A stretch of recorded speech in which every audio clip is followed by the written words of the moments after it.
Assalamualaikum. Waalaikumsalam warahmatullahi wabarakatuh. Selamat pagi anak-anak. Pagi, Pagi, Bu. Bagaimana kabar anak hari ini anak-anak? Alhamdulillah luar biasa. Allahu Akbar. Alhamdulillah. Sebelum kita mulai pembelajaran hari ini, marilah berdoa terlebih dahulu ya anak-anak. Berdoa Ya, Bu. dimulai. Bismillahirrahmanirrahim. Raditu billahi rabbah wa bil islami dina wa bil muhammadin nabiyya wa rasulah. Rabbi zidni ilman warzuqni fahman. Amin. Alhamdulillah. Sebelum memulai pelajaran hari ini, Ibu mau ngabsen terlebih dahulu ya anak-anak. Ya, Bu. Yang pertama Liza Fadilatunisa, Hadir, Bu. Bella Wahyuni, Hadir, Bu. Yesi Nurmaningsi. Hadir, Bu. Siapa yang tidak hadir? Ada. Siapa? Heri. Heri. Kemana Heri? Kemana Sakit harinya? dia, sakit, Bu. Sakit.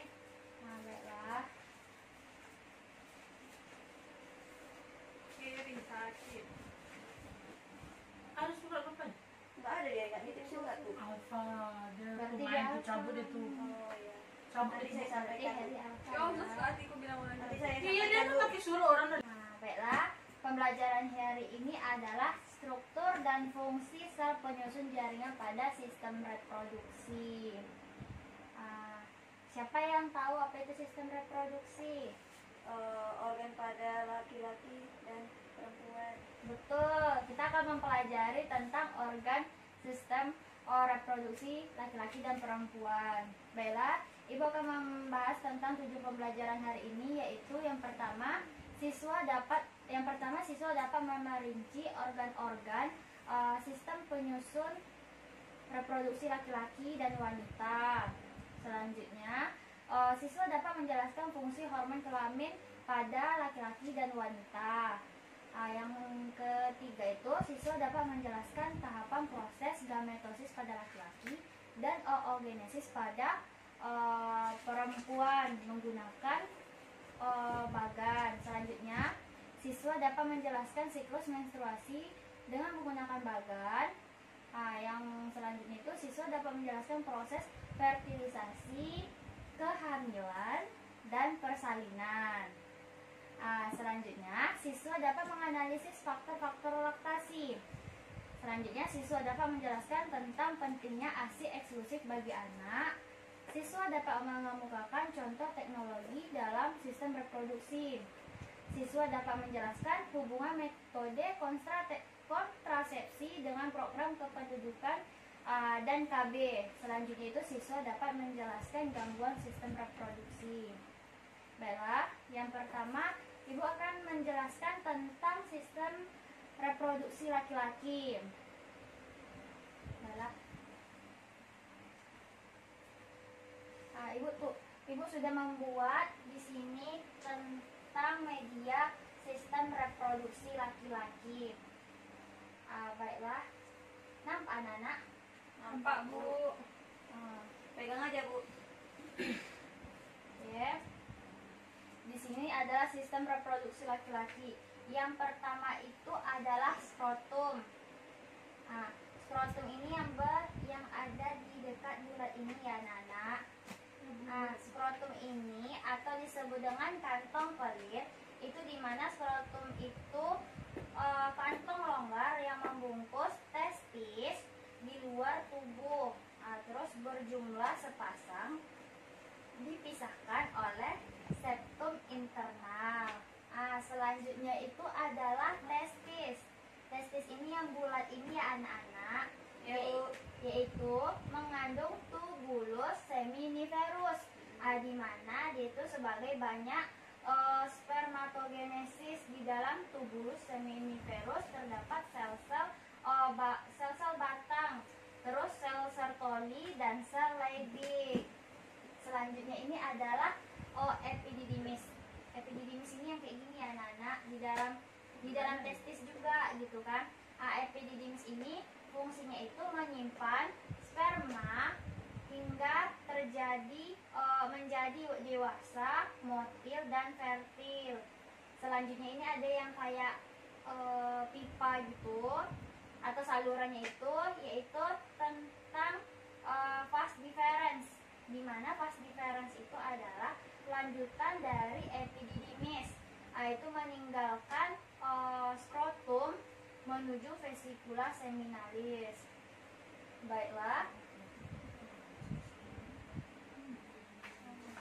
Selanjutnya itu adalah saluran ejakulasi, di mana saluran ejakulasi ini yang berbentuk gini anak-anak, garis yang kecil ini. Fungsinya itu adalah menerima sperma dari vas deferens dan menyalurkan sekresi vasikula seminalis. Selanjutnya itu ada vesikula seminalis. Vesikula seminalis itu yang kayak gini. Ini adalah vesikula seminalis yang berfungsi menghasilkan cairan kental yang bersifat basah dan kaya akan fruktosa untuk menutrisi dan melindungi sperma.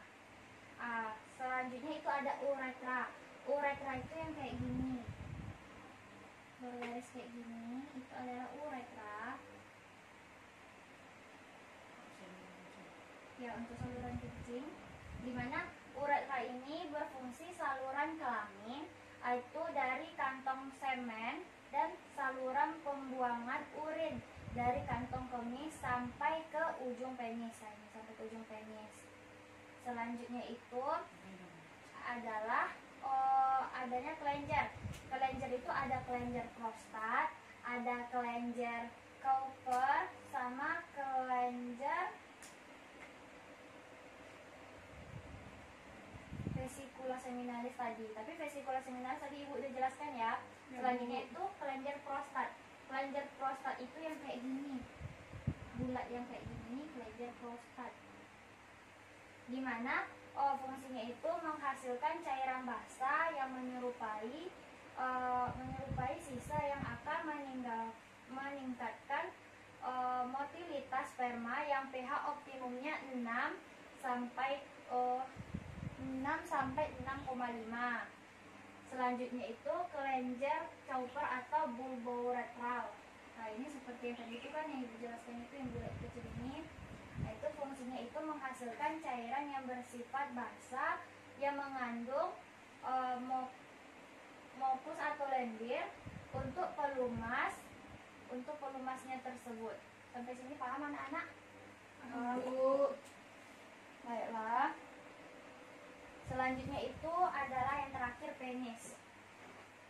Penis itu terdiri dari akarnya, badan, dan glans penis yang berfungsi sebagai organ kopulasi serta pengeluaran urin dan semen. Ya, sampai sini paham anak-anak? Paham, Bu. Baiklah. Sampai sini paham anak-anak? Paham, Bu. Baiklah, Ibu akan mengetes kepemahaman kalian. Siapa yang bisa menjelaskan kembali tentang ini? Bella, Bu. Lisa. Jangan Ibu dan anak. Bella. Liza, coba Liza jelaskan, Liza. Liza nih. Kapok lah. Enggak tahu aku tuh. Coba dijelaskan gambar tersebut ya anak-anak. Baiklah teman-teman, saya akan jelaskan tentang organ laki-laki. Nah, ibu nggak bisa semuanya dong.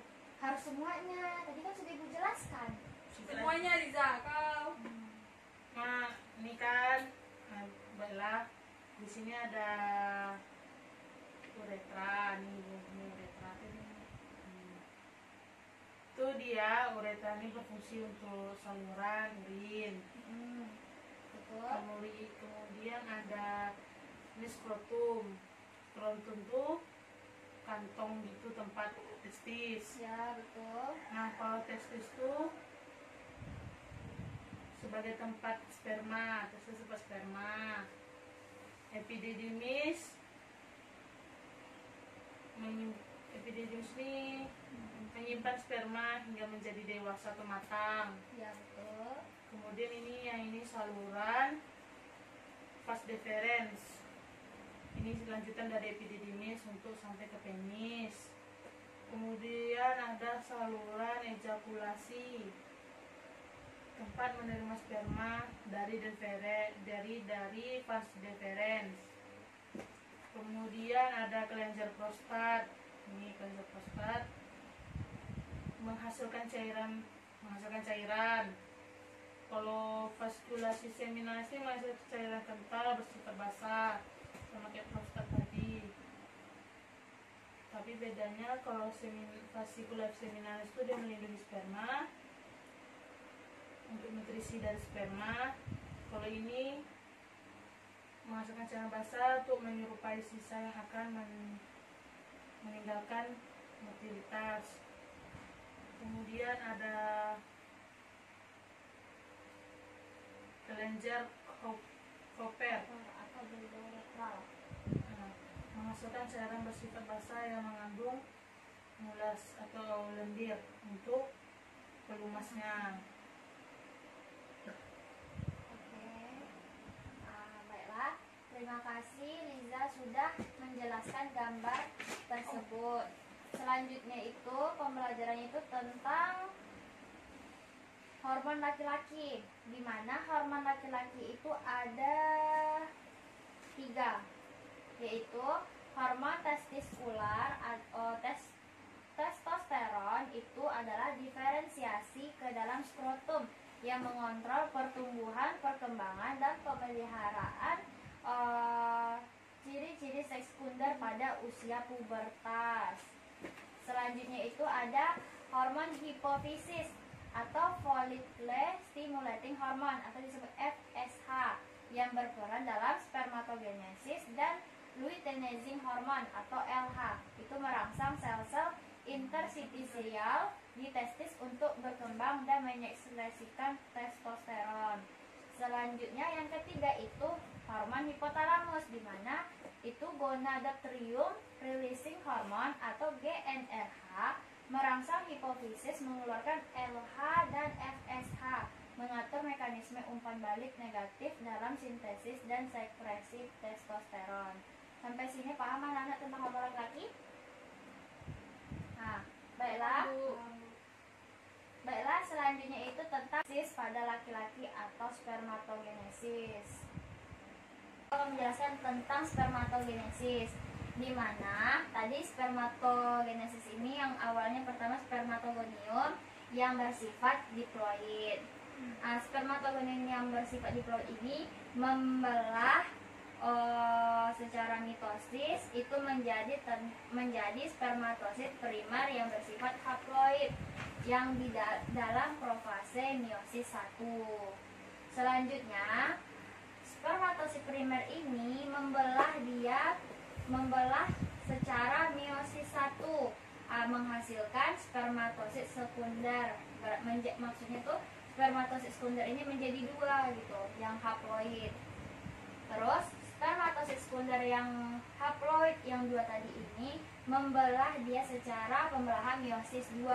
Akhirnya menjadilah spermatid. Ini dia spermatidnya yang bersifat haploid. Terus pada spermatid ini itu mengalami pematangan menjadi spermatozoid. Ini spermatozoid yang memiliki kepala, leher, dan ekor. Selanjutnya itu spermiasi, di mana tadi yang ini spermiasi yang ini pelepasan sperma ke lumen tubulus seminiferus, tubulus recti, terus recte testis, dan ductus efferens. Makanya dia akan pelepasan yang terakhir ini menjadi pelepasan pada di testis tersebut. Makanya dijadilah sperma. Sampai sini paham anak-anak? Bu, saya mau bertanya. Ya. Apa tuh Bella? Tolong ulangi Bu tadi pada tahap pembelahan meiosis kedua tuh Bu. Pada pembelahan meiosis kedua. Iya. Pembelahan meiosis kedua itu dia spermatosit yang sekunder ini yang bersifat haploid itu tadi kan dua nih, dua spermatosit sekunder. Selanjutnya yang itu tuh akhirnya dua spermatosit sekunder ini pada meiosis 2 menjadi 4 spermatid. Yang 4 spermatid ini kan bersifat haploid, ini kan anak-anak, berdiferensiasi menjadi sel sperma. Yang sel sperma ini sudah menjadi sperma yang seutuhnya yang siap dikeluarkan. Itu yang terdiri dari kepala, leher, dan ekor. Sampai sini paham anak-anak? Paham, Bu. Baiklah. Nah, ini dia. Apa sampai sini ada yang bertanya? Paham, Bu. Paham, Bu. Paham, Bu. Siapa yang ingin bertanya tentang sistem reproduksi laki-laki ini? Saya, Bu. Iya, ya siapa itu? Apa fungsi dari organ sistem reproduksi laki-laki? Itu saja, Bu. Baiklah, Ibu akan menjawab pertanyaannya. Apakah fungsi dari organ reproduksi laki-laki? Ya. Di mana sistem reproduksi laki-laki atau pria ini berfungsi untuk memproduksi dan menyimpan serta mengantarkan sperma untuk membuahi sel telur. Sampai sini betul itu jawabannya? Ya, betul, Bu. Lanjut. Selanjutnya itu tentang sistem reproduksi perempuan atau wanita. Nah, ini. Sistem reproduksi wanita itu Ibu sudah menempelkan gambarnya. Ini dia sistem reproduksi wanita, di mana sistem reproduksi wanita itu ada ovarium, ada tuba fallopi, ada uterus, ada cervix, ada vagina, ada labium minora, labium mayora, klitoris, dan uretra. Ulang, Bu, apa aja tadi? Di gambar ini organ reproduksi wanita itu ada ovarium, terus ada tuba fallopi, terus ada uterus, cervix, vagina, klitoris, uretra, labium minora, dan labium mayora. Ya, Bu. Baiklah, Ibu akan menjelaskannya satu persatu. Yang pertama itu adalah ovarium, di mana ovarium itu berjumlah sepasang di rongga pelvis atau panggul.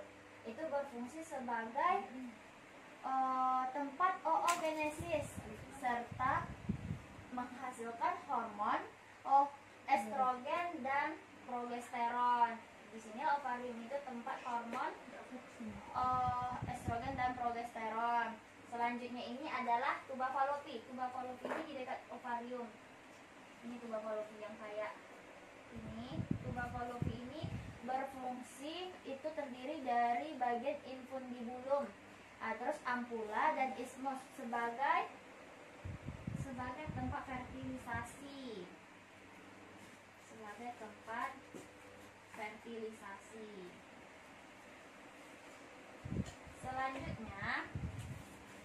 Selanjutnya itu ada namanya uterus. Ini gambar uterus ya anak-anak, Ya, yang warna pink. Yang mana, Bu? Ini dia. Oh. Ini adalah gambar uterus. Nah, uterus ini berfungsi terletak di antara rektum dan kantung kemih. Dindingnya tersusun dari perimetrium, terus miometrium dan endometrium, di mana endometrium ini berfungsi sebagai tempat implantasi zigot atau pertumbuhan janin.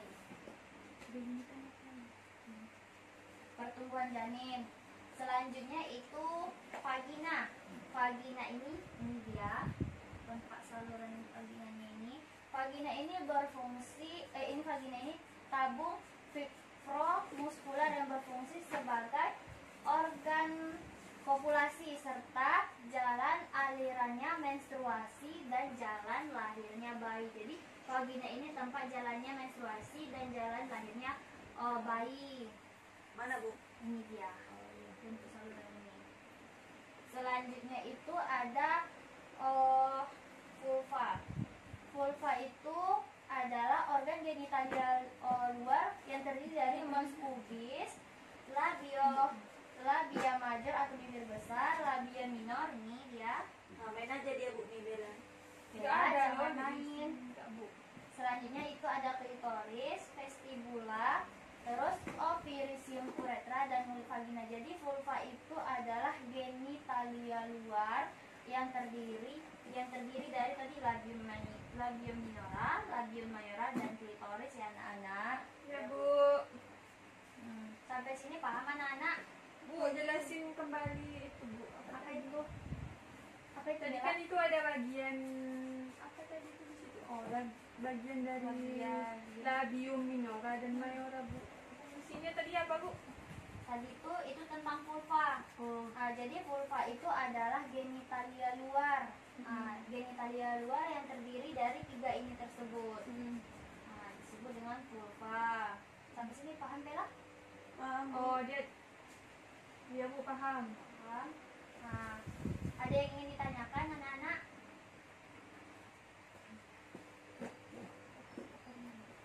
Mau nanya Bu, Ya, apa itu ya sih? apa yang dimaksud dari ovarium pada reproduksi wanita?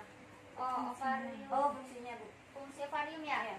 Fungsi ovarium itu tadi kan dia berjumlah sepasang di rongga pelvis atau panggul yang berfungsi sebagai tempat oogenesis serta menghasilkan hormon progesteron dan estrogen. Sampai sini paham ya sih? Paham Bu? Paham Bu. Bisa Baiklah. minta ulang? Enggak Bu. Baiklah, sampai sini anak-anak paham? Sudah paham Bu. Paham Bu. Paham. Baiklah, Ibu akan mentas ke pemahaman kalian pada gambar tersebut tentang organ reproduksi wanita. Siapa yang bisa menjelaskan kembali tentang organ reproduksi wanita? Yesi Bu katanya tadi. Yesi, baiklah Yesi, coba dijelaskan Yesi. Bilang sini 2 orang itu Bu nanti tunjuk deh. Iya, nanti kita tuju ya. Nah, baiklah, di sini dapat dilihat di sini gambar dari organ sistem reproduksi wanita. Nah, di mana di sini terdapat ovarium. Ovarium ini berjumlah sepasang. Nah, selanjutnya terdapat tuba fallopi. Selanjutnya yaitu terdapat uterus. Ya, Nah, selanjutnya terdapat ini uretra. ya betul sekali. Nah, selanjutnya terdapat cervix. Ya, Bu? Iya betul. Nah, selanjutnya vagina. Ya, Nah, selanjutnya itu labium minora dan yang terakhir labium mayora dan selanjutnya terakhir. dan yang terakhir uretra. Nah, betul sekali. Terima kasih. Terima kasih kepada Ibu. Terima kasih kepada Yesi sudah menjelaskan organ reproduksi wanita. Selanjutnya itu hormon kelamin wanita, di mana hormon kelamin wanita itu ada banyak sekali Ibu jelaskannya. Jadi Ibu akan menjelaskan satu persatu ya hormon wanitanya anak-anak. Ya, Bu. Di mana hormon kelamin wanita itu pertama ada estrogen, di mana itu dihasilkan oleh ovarium dan plasenta yang berpengaruh pada pertumbuhan organ reproduksi. Itu ada kelenjar mamae, sekresi cairan pada serviks yang memudahkan sperma masuk ke uterus dan proses kelahiran. Selanjutnya itu ada hormon kelamin wanita itu progesteron, di mana itu dihasilkan oleh ovarium dan plasenta. Itu berfungsi untuk merangsang pertumbuhan endometrium uterus yang menghambat kontraksi uterus, merangsang pertumbuhan sel alveolar kelenjar mamae, meningkatkan viskositas mukus serviks untuk menghambat masuknya sperma dan sedikit meningkatkan suhu tubuh. Selanjutnya itu ada LH atau disebut luteinizing hormone, di mana itu dihasilkan oleh hipofisi yang berfungsi merangsang ovarium untuk memproduksi estrogen dan progesteron serta memacu pertumbuhan korpus luteum dan ovulasi. Selanjutnya itu FSH atau follicle stimulating hormone, dihasilkan oleh hipofisis juga, tapi berfungsinya merangsang ovarium untuk memproduksi estrogen dan progesteron serta memacu pertumbuhan dan perkembangan folikel. Nah, di sini ada selanjutnya GnRH, dihasilkan oleh hipotalamus yang berfungsi merangsang hipofisis untuk menyekresikan LH dan FSH. Selanjutnya itu ada HCG, di mana dihasilkan oleh sel-sel embrionik dimulai dari hari ke-10 setelah fertilisasi, yang berfungsi mempertahankan produksi progesteron dan estrogen oleh ovarium. Terus selanjutnya itu ada laktogen plasenta, dihasilkan oleh plasenta yang berfungsi merangsang pertumbuhan kelenjar untuk persiapan laktasi dan menyediakan energi pada ibu hamil. Makanya kalau untuk menyediakan energi pada ibu hamil itu ada namanya laktogen plasenta. Selanjutnya itu ada tirotropin konionik, itu dihasilkan oleh plasenta juga, itu berfungsi meningkatkan laju metabolisme pada ibu hamil. Selanjutnya itu relaksin, dihasilkan oleh korpus luteum pada ovarium dan plasenta, yang berfungsi merelaksasi serviks dan fibrokartilago pada tulang panggul untuk memudahkan kelahiran. Selanjutnya itu ada prolaktin, itu merangsang pertumbuhan ductus dan alveolus pada kelenjar mamae saat kehamilan dan produksi ASI pada nyusuin. Baiklah, selanjutnya itu ada tentang gametogenesis pada wanita atau disebut dengan oogenesis. Ini ada yang sudah menempelkan gambarnya, ini dia tentang oogenesis, di mana itu oogenesis itu terjadi di ovarium. Jadi oogenesis itu ada 3, yaitu oogenesis pralahir, oogenesis pasca lahir, dan oogenesis pasca pubertas. Di mana ibu akan menjelaskan yang pertama itu oogenesis pralahir. Oogenesis pralahir itu oogonium yang diploid membelah secara mitosis, terus menghasilkan 6-7 juta oosit primer. Oosit tersebut akan tetap berada di profase meiosis 1 hingga sebelum masa pubertas. Terus oosit primer diselubungi selapis folikel primordial. Selanjutnya itu ada oogenesis pasca lahir. Oogenesis pasca lahir ini mulai dari lahir sampai pubertas. Jumlah folikel primordialnya ini semakin menurun dan hanya 350 sampai 400 yang akan hidup dan diovulasikan satu persatu setiap bulan. Selanjutnya kita akan belajar tentang oogenesis pasca pubertas. Ini ada gambarnya. Di mana oogenesis pasca pubertas ini hormon GnRH dan gonadotropin menyebabkan folikel primordial berkembang menjadi folikel primer. Kemudian folikel sekunder yang siap diovulasi. Sebelum ovulasi, oosit tadi kan ini dia tuh sel germinal yang diploid. Selanjutnya dia akan menjadi oosit primer yang diploid. Oosit primer diploid ini mengalami pembelahan meiosis 1 dia. Mengalami pembelahan meiosis 1 menjadi badan polar 1 dan satu lagi oosit sekunder yang haploid, yang bersifat haploid. Tapi yang satu yang oosit sekunder yang bersifat haploid ini besar, sedangkan yang badan polar 1 ini kecil. Kayak gini, beda kan dengan tadi spermatogenesis? Ya, Bu. Jadi di sini dia pada pembelahan meiosis 1 ini menghasilkan yang 2 tadi. Selanjutnya, oosit sekunder tadi yang bersifat haploid mengalami metafase meiosis 2 nih.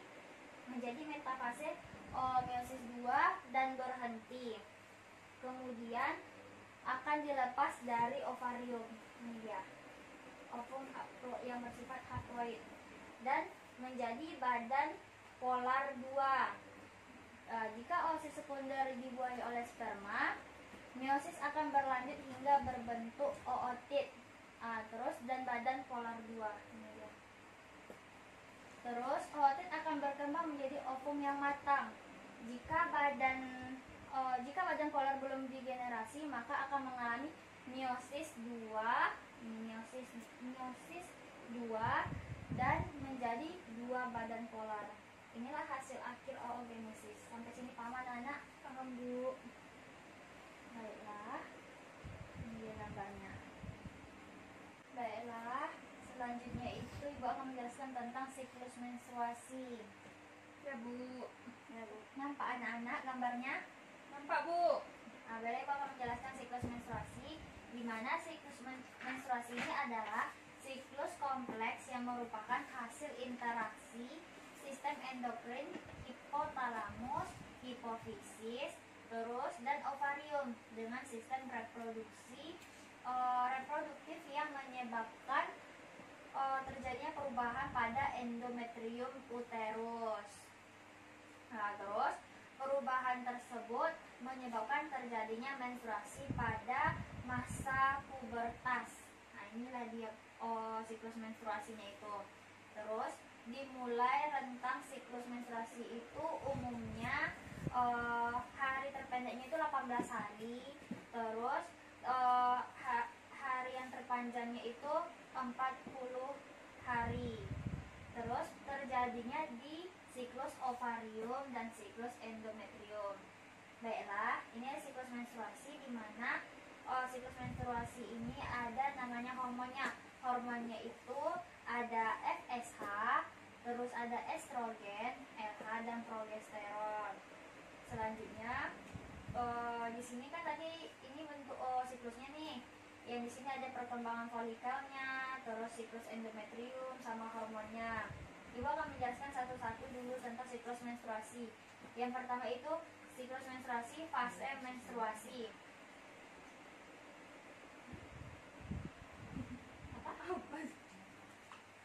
Yang pertama itu ada fase menstruasi, di mana fase menstruasi ini itu pada hari pertamanya itu patokan hari ke-1. Siklus menstruasi pada umumnya rata-rata berlangsung selama 7 hari pada fase menstruasi. Itu fase menstruasi ini jika sel ovum tidak dibuahi sel sperma, keadaan akan terjadi pada fase menstruasi adalah produksi hormon estrogen dan progesteron terhenti yang menyebabkan peluruhan dinding endometrium sehingga terjadi pendarahan atau yang sering kita disebut dengan masa menstruasi. Jadi, darah pada fase menstruasi ini didapati wanita dewasa pada saat menstruasi terjadi akibatnya peluruhan dinding endometrium. Ini dia pada masa fase menstruasi. Selanjutnya saat ini terjadi peluruhan dinding endometrium, ada sebuah lapisan dasar di balik lapisan terkikis. Kemudian akan membentuk lagi sebuah lapisan dinding yang baru di dalam rahim yang menebalkan dinding tersebut selama bulan berikutnya. Ini dia. Terus kondisi folikel pada masa menstruasi berupa folikel primer. Ini dia. Pada fase menstruasi itu ada folikel primer yang akan berkembang dan masuk ke siklus selanjutnya. Proses ini akan diulang terus setiap bulannya di dalam rahim hingga masa menopause dan jika tidak terjadinya kehamilan. Pada fase menstruasi, paham anak-anak? Paham Bu. Selanjutnya itu pada fase praovulasi. Praovulasi ini berarti yang ini anak-anak gambaran nampak kan? Nampak Bu. Itu adalah terjadi proses sekresi hormon FSH itu oleh kelenjar hipofisis anterior.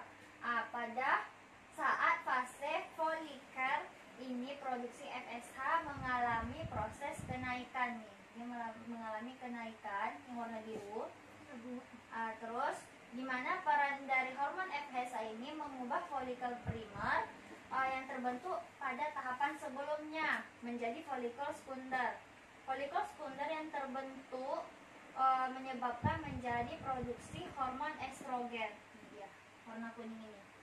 Menyebabkan hormon estrogen dan kemudian akan terjadi penebalan dinding endometrium pada fase praovulasi. Selanjutnya itu pada fase ovulasi. Fase ovulasi ini hormon estrogen akan mempengaruhi hipofisis anterior untuk mensekresikan hormon LH. Ini dia, hormon LH yang dapat memicu ovulasi. Ini dia kan, memicu ovulasi untuk melepaskan oosit primer. Fase ovulasi ini tahapan di mana dinding ovum sel telur atau sel telur ini siap dibuahi oleh sel sperma pada fase ovulasi. Selanjutnya itu pada fase pasca ovulasi. Fase pasca ovulasi ini terjadi pembentukan korpus luteum yang akan menghasilkan hormon progesteron. Hormon ini berperan dalam penebalan dinding endometrium dan dinding endometrium akan semakin menebal. Jika terjadi pembuahan dinding endometrium ini akan dipertahankan dan semakin menebal dan fase menstruasi tidak terjadi. Tapi apabila ovum tidak dibuahi, maka akan terjadi peluruhan dinding endometrium dan terjadi menstruasi. Sampai sini paham anak-anak pada siklus menstruasi? Paham, Bu. Nah, selanjutnya itu adalah tentang materi selanjutnya tentang pembuahan, fertilisasi, kehamilan atau gestasi, dan persalinan partus. Siapa yang tahu itu pembuahan atau fertilisasi? Bella, coba. Menurut saya, Bu, pembuahan itu adalah penyatuan sperma dengan oosit sekunder untuk membentuk zigot, yaitu sel diploid dengan kromosom berasal dari ayah dan ibu. Betul sekali. Pada pembuahan fertilisasi itu adalah penyatuan sperma dengan oosit sekunder yang membentuk zigot. Selanjutnya kehamilan. Kehamilan itu atau Lahiran, Bu. serius kah? Enggak, Bu. Bercanda, Ibu. Bercanda. Selanjutnya itu kehamilan atau gestasi. Itu adalah perkembangan embrio menjadi janin hingga kelahiran bayi. Itu pada gestasi. Zigot membelah secara mitosis dengan cepat menjadi 2 sel, 4 sel, 8 sel, 16 sel, kemudian 32 sel atau disebut dengan morula. Morula tumbuh menjadi blastosit yang berisi cairan blastosel. Selanjutnya itu blastosit membentuk plasenta atau sebagai sistem pencernaan, pernapasan, dan ekskresi bagi janin dan membran. Selanjutnya itu adalah tentang sel-sel blastosit yang memiliki 3 lapisan jaringan dasar. Siapa yang tahu 3 lapisan jaringan dasar?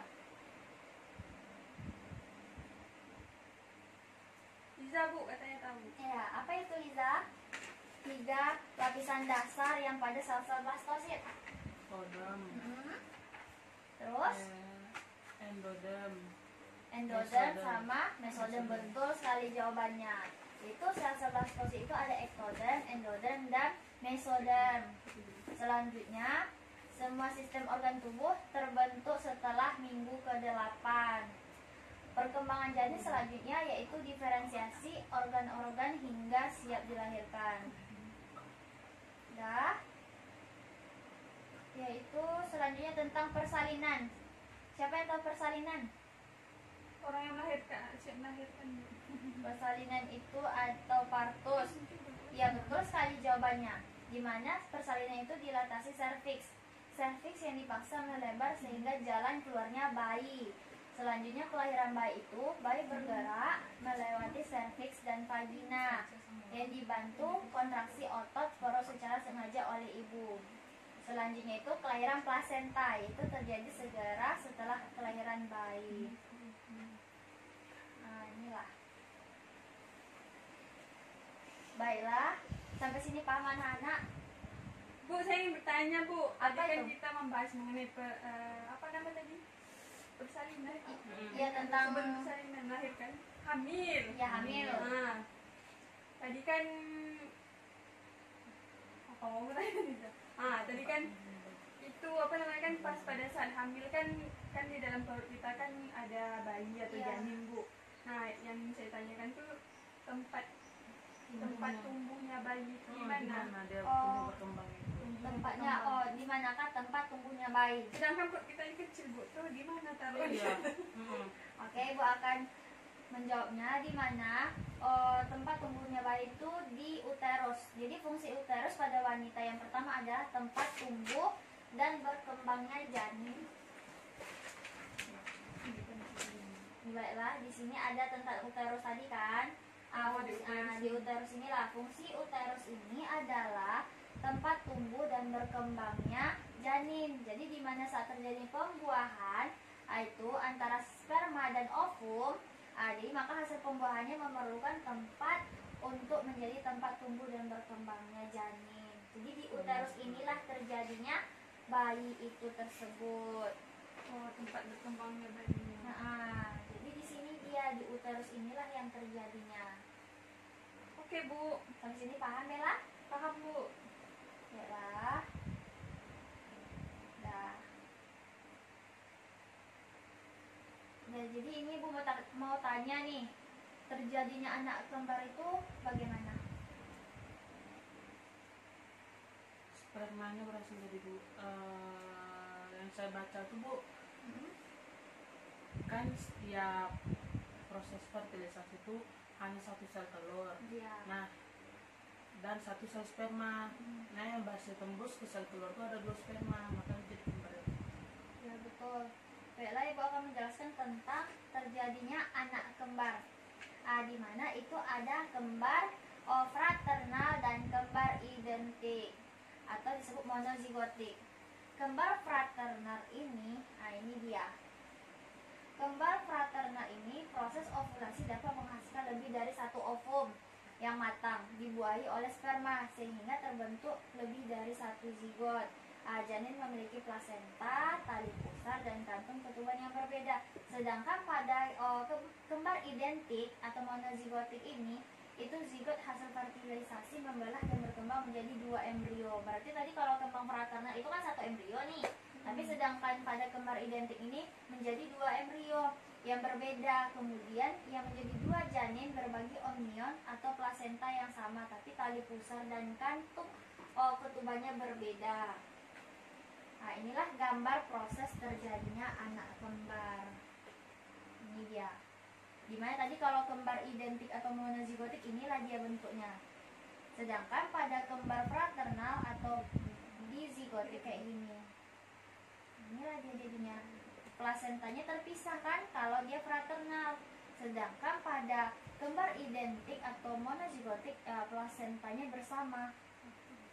Jadi bersama gini, nampak kan? Ya Bu. Nah, satu tempat yang ini berbeda tempatnya. Inilah proses terjadinya anak kembar.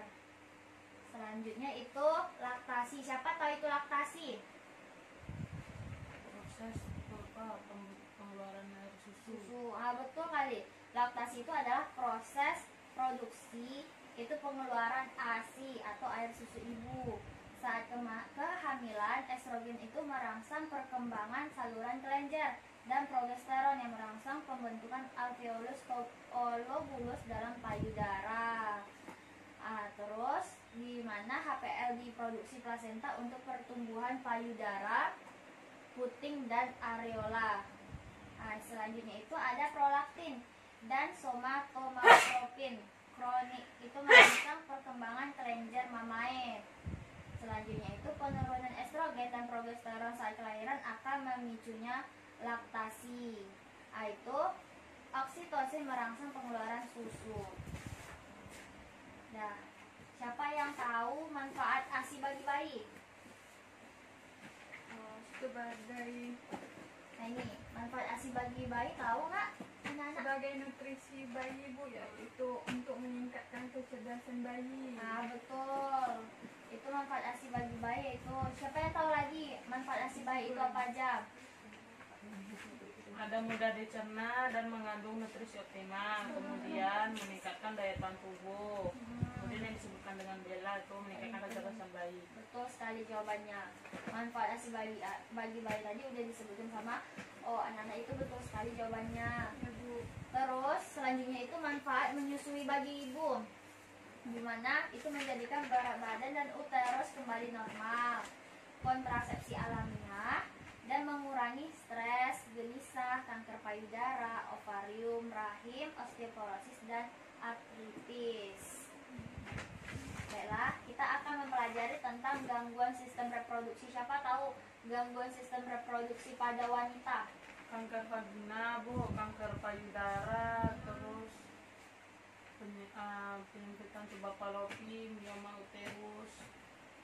Itu saya tahu. Oh, baiklah. Memang jawabannya betul sekali. Kalau gangguan sistem reproduksi wanita itu banyak sekali, yang termasuk tadi kanker payudara, penyakit radang panggul, terus ovarium, polikistik, kanker vagina.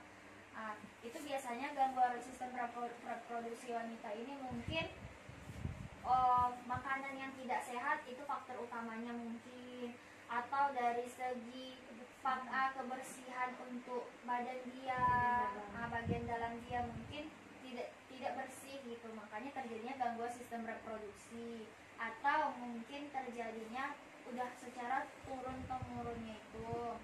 Selanjutnya itu tentang pria ini penyakitnya itu ada disfungsi ereksi, ginikosmatia, kanker penis. Biasanya itu sistem reproduksi laki-laki yang tadi gangguan sistem reproduksi tadi, wanita juga ada kayak penyakitnya itu kanker vagina, mungkin dia melakukan hubungan seksual yang berlebihan sama dengan pria tadi, seks bebas itu betul. Itu ada kanker penis kalau laki-laki ya. Terus hipogonadisme, kriptokridisme, uretritis, ortitis, dan proktatitis. Baiklah, ini selanjutnya itu teknologi sistem reproduksi. Teknologi sistem reproduksi ini ada 3. Itu adalah amniocentesis. Itu selanjutnya USG ini sering kita lakukan itu pada saat kehamilan atau melihat tentang sistem reproduksi yang ada di dalam tubuh kita. Itu selanjutnya fertilisasi in vitro atau bayi tabung. Inilah teknologi sistem reproduksi. Kalau tadi amniocentesis ini teknik pengambilan cairan amnion ini untuk dianalisis secara genetik dan biokimia untuk mendeteksi kelainan genetiknya. Kalau USG ini itu teknik diagnostik menggunakan gelombang ultrasonik, itu untuk menampilkan keadaan bayi di dalam rahim ibu. Kalau selanjutnya itu bayi tabung tadi itu untuk ovum difertilisasi dengan sperma pada media kultur untuk menghasilkan embrio, kemudian diimplementasikan ke uterus agar terjadinya kehamilan. Baiklah, selanjutnya yang terakhir itu adalah metode kontrasepsi dalam program kependudukan dan KB keluarga berencana, di mana metodenya ini kontrasepsi ini adalah menghambat perkembangan sperma ke ovum. Itu menghambat pergerakan sperma ke ovum, mencegahnya ovulasi, terus mencegahnya implementasi zigot. Itu adanya jenis metode kontrasepsi. Itu ada kontrasepsi alami, yaitu sistem kalender, itu coitus interruptus. Terus kontrasepsi kimiawi yang bersifat toksik bagi sperma, itu menghambat implementasi. Terus ada yang namanya metode Sauer mekanis atau vasektomi dan tubektomi. Selanjutnya itu adalah pencegahan ovulasi menggunakan pil KB, susu KB, dan selanjutnya suntik KB. Sampai sini paham anak-anak? Paham, Bu. Paham, Bu. Baiklah, selanjutnya tadi kan anak ibu paham nih materi tentang sistem reproduksi perempuan dan laki-laki. Ibu akan memberi tugas kepada anak ibu semua. Ini tugasnya. Kerjain sekarang, Bu. Ya, kita kerjain tugas sekarang. Nanti kita periksa sama-sama ya anak-anak. Baik, Bu. Ibu akan memberi waktu 15 menit dimulai dari sekarang ya anak-anak. Oke, Bu.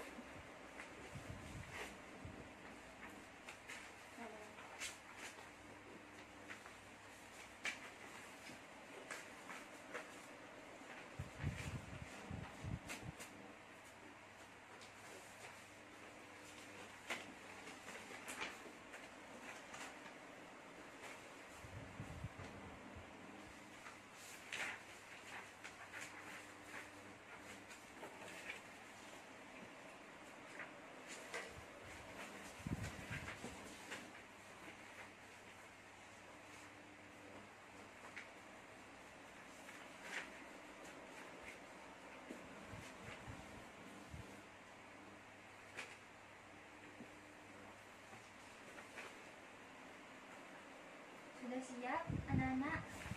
Bentar Bu, sedikit lagi. Baiklah.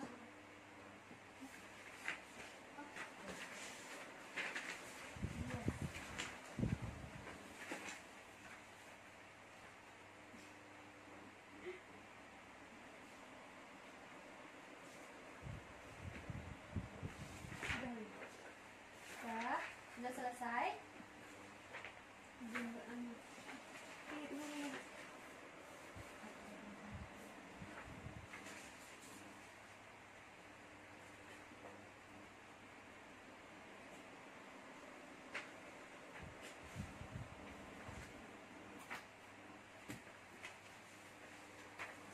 Udah.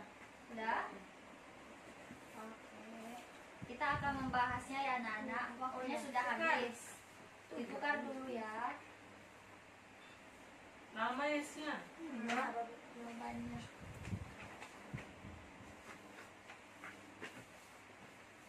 Sudah? Nah, Kita bahas. Baiklah, kita bahas ya anak-anak.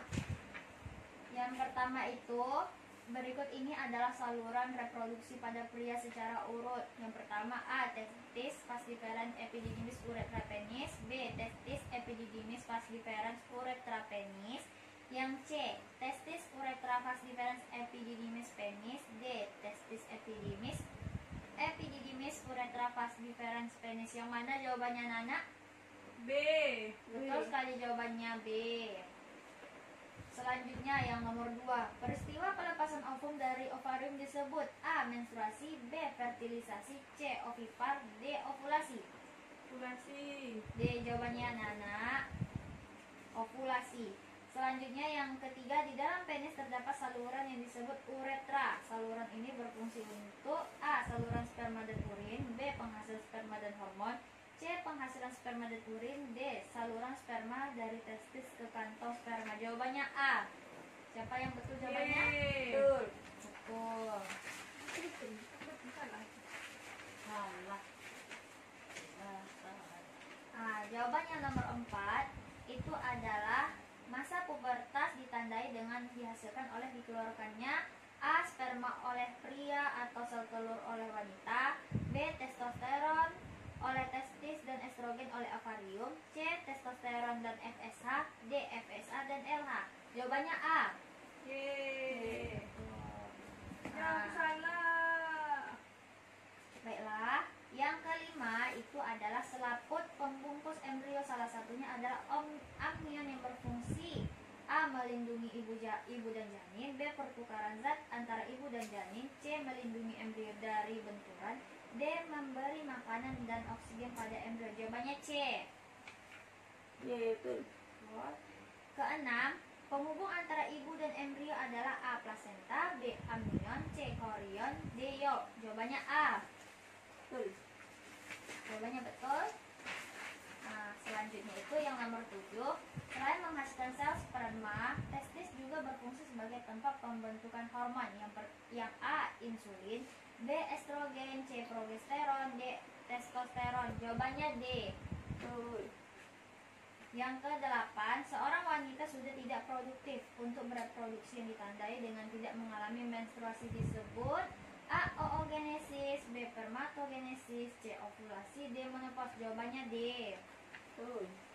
Dan selanjutnya nomor 9, penyakit pada sistem reproduksi yang disebabkan virus adalah A. Sifilis, B. Gonor, C. AIDS, D. Herpes. Jawabannya itu nomor 9 adalah C. AIDS. Dan selanjutnya yang terakhir nomor 10, berikut adalah penyakit yang dapat mengakibatkan menurunkan sistem kekebalan tubuh seseorang. A. AIDS, yang B. herpes, yang C. gonore, D. sifilis. Jawabannya A. Betul. Baiklah, dikumpulkan terus dibikin nama pemeriksaannya serta betul dan salahnya ya anak-anak.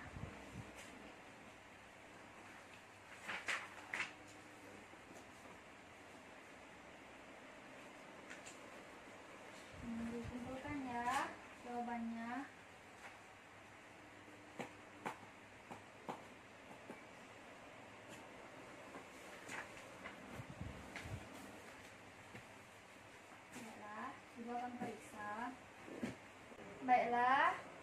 sudah menerima jawabannya dan Ibu akan periksa. Minggu depan Ibu akan kasih hasil jawabannya anak-anak. Ya, Bu.